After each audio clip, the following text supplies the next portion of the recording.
Hello travelers, Boardman21 here, and today I've got some of the top best fun starting builds for 1.0 for the Primalist class. These are going to be ones that have worked extremely well in both leveling and for the end game.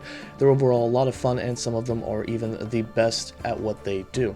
So let's go ahead and get started with these, as 1.0 is just around the corner. Coming in at number 1, we have the Thorn Totem Shaman, and with this, we're going to be playing it in Spriggan form so that we have healing totems that use the Thorn Totem tree. We're going to have our totems set up to also explode every time that we're recasting them, but basically you run around as a Spriggan, spam your healing totems, which are the Thorn Totem skill tree, and this allows you for 3 of them at a time to come up. They shoot off projectiles the moment you summon them that hit for large damage, and then of course as you summon more of them and that unsummons the previous ones, they explode on that death, allowing you to do good damage in a good AoE and build towards 100%, of course, crit strike for this build.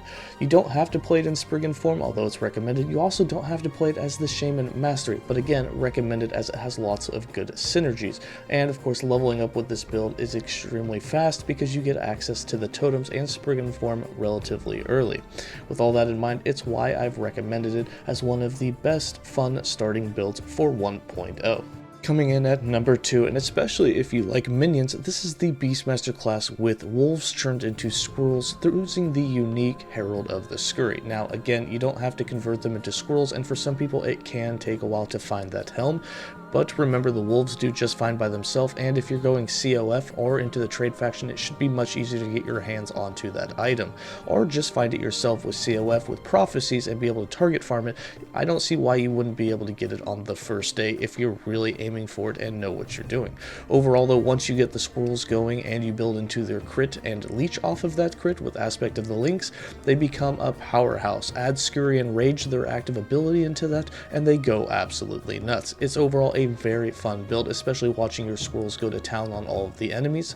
It does well in the end game. It's good for speed farming, for arena, and for bossing. Its single target damage is actually quite ridiculous, and overall very much looking forward to playing this one in 1.0. Coming in at number 3, we have the Rampaging Lightning Werebear, and with this you can also use swipe setup as lightning. However, in this footage you're going to see just rampaging is all you need to take care of things. Basically, you get to channel Rampage, which is the movement skill for Werebear.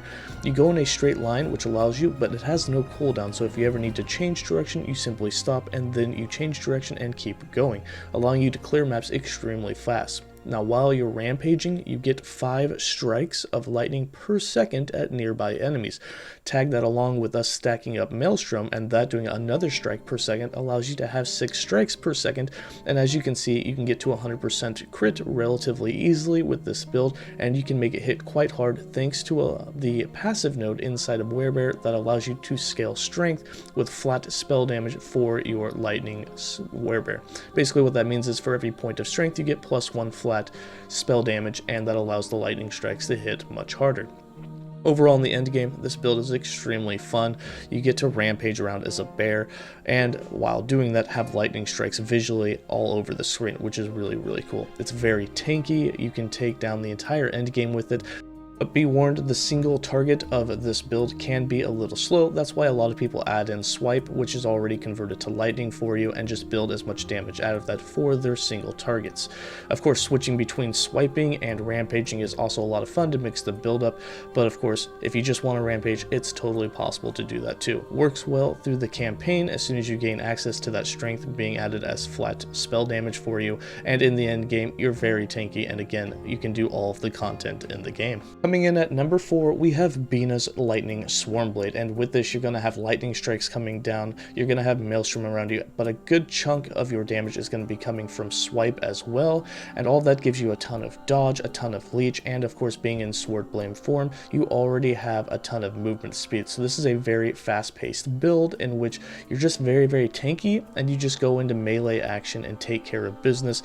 It's kind of a hybrid because you will have some spells like the lightning coming down as well as your melee damage, but but overall it's a very fast-paced multi-button build, which can make it very interactive and a lot of fun to play as a bug, going around basically dual wielding your scythes, or at least visually doing that, and looking really cool. On top of that, you can put this one together early in the campaign leveling process and then play it very well into the end game, capable of doing all content. So it is an excellent starter if you like transformations. Coming in at number 5, we have Volca's Lightning Swipe Werebear. Again, another lightning version of a transformation, but with the Werebear, you are very, very tanky. With it, you're going to be doing both Rampage, where you have lightning strikes going off while you are moving, but then you are also using Swipe, and this one's going to be based a lot more around that swipe action. You'll have really good crit chance along with tons of damage every time that you use Swipe, and it allows you to take down single targets extremely quick.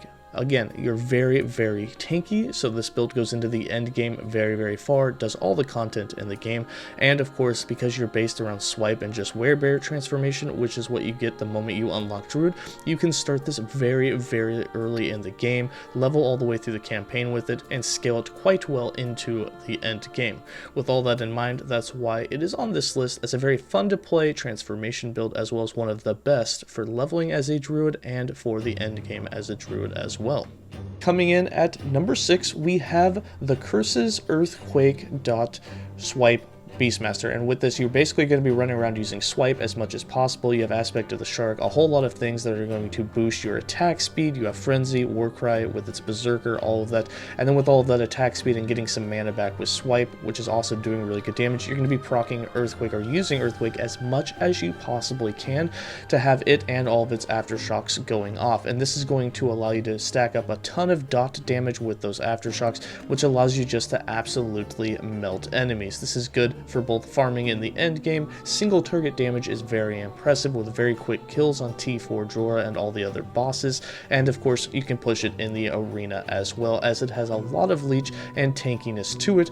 You don't have to play the low life version, but you can. That as well, since you're using the cleaver, allows you to stack a lot of int very easily with all the strength you're already scaling. With all that ward retention, gives you a ton of survivability as low life as well, but that requires a lot more uniques. It requires some LP on those uniques in order to really get it popping, so I wouldn't play low life until you have the items, but you can level it as a full life version all the way into the end game through the campaign, and of course switch later once you've found those items, which should be a lot easier with the Circle of Fortune faction, or if trade is really popping, to get it in the Merchant's Guild. But that's going to wrap it up for the 6 best starter builds that I find to be either the best or the most fun to play, that come together really easily and do really well in the end game as well. Let me know if you're starting as a Primalist, and if you are, if one of these builds is one that you'll be doing. As always, stay safe and have a good one.